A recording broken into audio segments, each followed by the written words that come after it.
You're listening to the Millionaires Unveiled podcast, where you'll hear the stories and interviews of everyday millionaires. We'll unveil their decisions, their strategies, and their current portfolio allocation. Now to your hosts, Clark Sheffield and Jace Mattinson.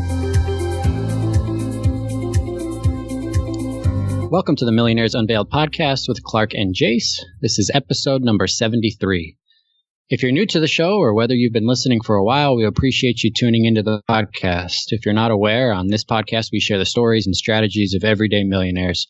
One of our goals is really to bring these stories to life and help all of us learn about how they've achieved success. If you haven't heard, we have a new giveaway this month. We just have a couple weeks left. The giveaway includes a copy of Sarah Falah's new book, The Next Millionaire Next Door. She's Thomas Stanley's daughter, and also a $50 Visa gift card. To enter the giveaway, we're asking you to do two things. Number one is to join our email list at millionairesunveiled.com, and two is to subscribe to our show and leave a review on either iTunes or Stitcher. A special thanks to Equity Multiple for supporting the show. One of the tried and true paths to becoming and staying a millionaire is establishing passive income streams. Perhaps the most tried and true passive income channel for savvy investors is commercial real estate. Equity Multiple connects accredited investors with pre-vetted, exclusive commercial real estate investments with investment minimums as low as $10,000. With Equity Multiple, you can allocate a meaningful portion of your portfolio to professionally managed commercial real estate and create a stronger, more diversified portfolio. Head to equitymultiple.com/millionaires to learn more. Again, that's equitymultiple.com/millionaires. And you can tell them Clark and Jay sent you. If you'd like to invest in our multifamily opportunities, please reach out to us at millionairesunveiled@gmail.com. We'll jump on a quick call with you to discuss any current opportunities and a little bit about our strategy. We're partnering with a couple groups in different locations across the country that have long track records of success. On last week's episode, just as a quick review, we had Steve. Steve has a net worth of about $500,000. He's 31 years old. He has about $100,000 in home equity, $100,000 in Vanguard index funds, and about $230,000 in other retirement accounts. Steve works in IT, and his wife is a teacher. If you'd like to come on the show and share your story and your allocation, send us an email. Again, that's millionairesunveiled@gmail.com. We'd love to unveil your allocation and kind of tell your story to help all of our listeners. On this week's episode, we have our special interview with Robert Kiyosaki, the famous author of Rich Dad, Poor Dad. We had a brief discussion with him about investing, personal finance, asset allocation, and real estate. So without any further delay, let's get into today's interview with Robert Kiyosaki. Today we're with Robert Kiyosaki, author of the well-known book, Rich Dad, Poor Dad. Thanks for coming on the show. Well, thank you. So your most well-known book is obviously Rich Dad, Poor Dad, and a huge aspect of that book, if not the main, is to invest in assets that build cash flow and increase in value. How does somebody who's just starting their career or somebody that has maybe a lower income, where do they start with that goal? Well, it depends on them. You know, I'm always in class. I don't like school. I never liked school, so don't think of that. But I'm constantly taking seminars or reading books on the subject of investing. So that's what I do. Especially, you know, if you have no interest in money, then, you know, I think you're in trouble personally, because lack of interest, you're not going to get anywhere. And there's a lot of people like that. They say, I'm not worried about money. I don't like money and all that stuff, but they're liars. So they go to, you know, like my whole poor dad side of the family, they go to school, but they don't have any money because they never studied the subject of money. I take real estate classes. I take stock classes. I take entrepreneurs classes. I study anything that has to do with business and investing. And then, I think that's great advice. And then where do you draw the line in saying, okay, now I've studied enough. Now I've read. Now I've talked to people. I've listened to podcasts. Now I need to go out and do it. Nobody studies enough. I mean, what an arrogant thought that is.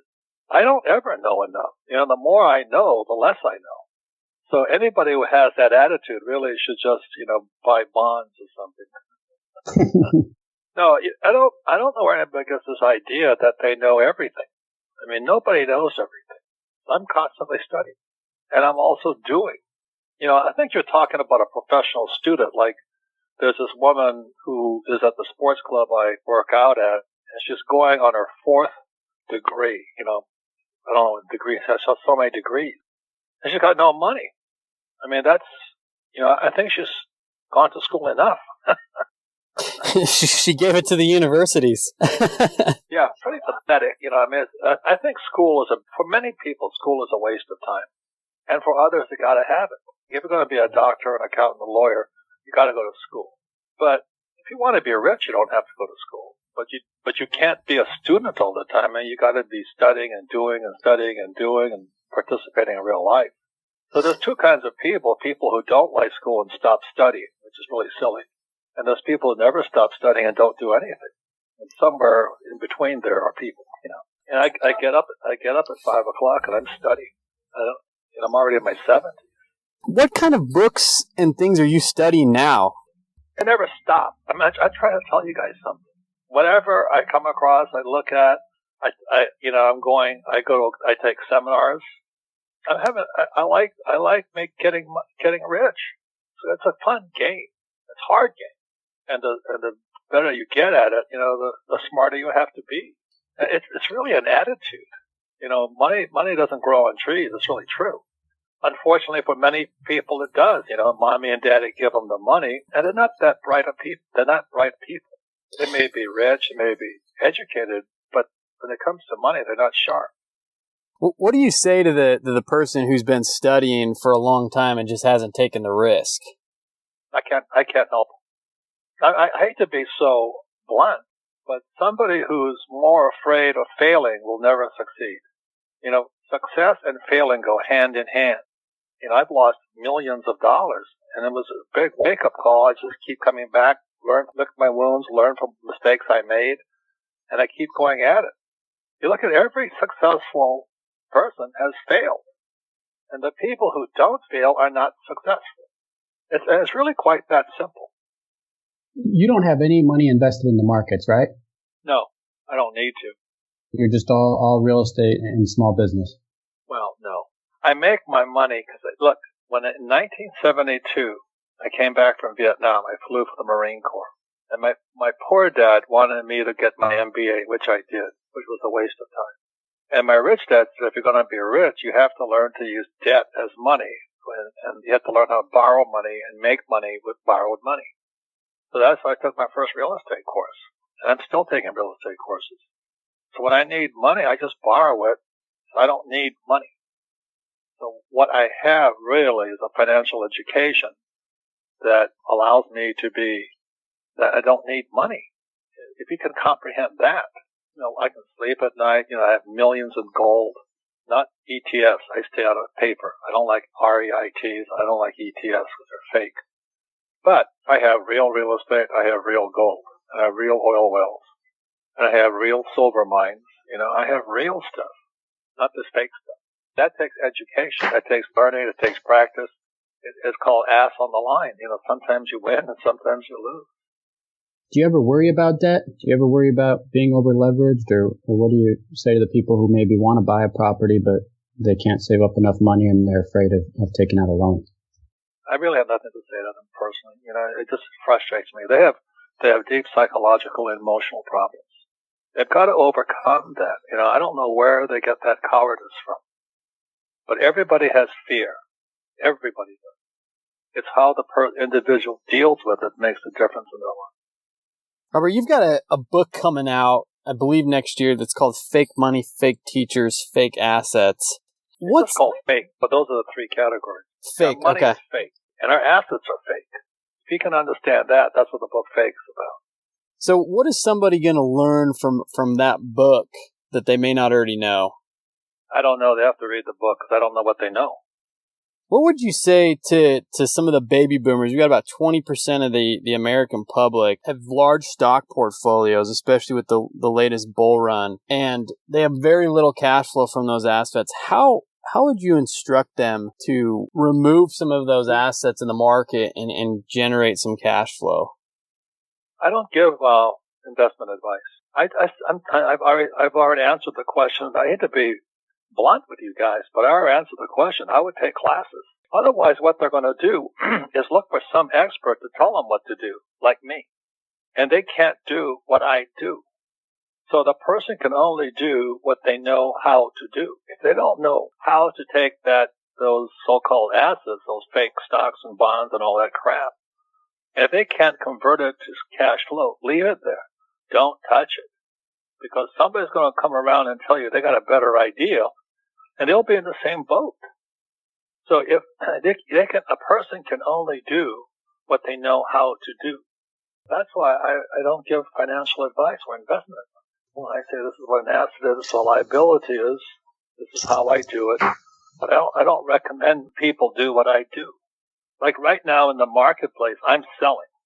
I'm selling all my bad real estate. Not my bad ones, but non-performing or less performing.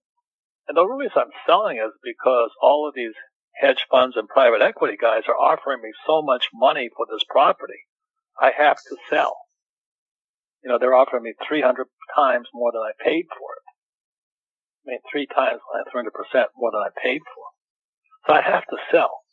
My problem is now, where do I place that money? So I've got to go back and study the markets again. Where am I going to place this money? But I don't wait for somebody to tell me what to do with it. So there's a difference in attitude. So I'm saying, I don't care if you have a PhD in economics, which is Bernanke and all these guys at the Fed.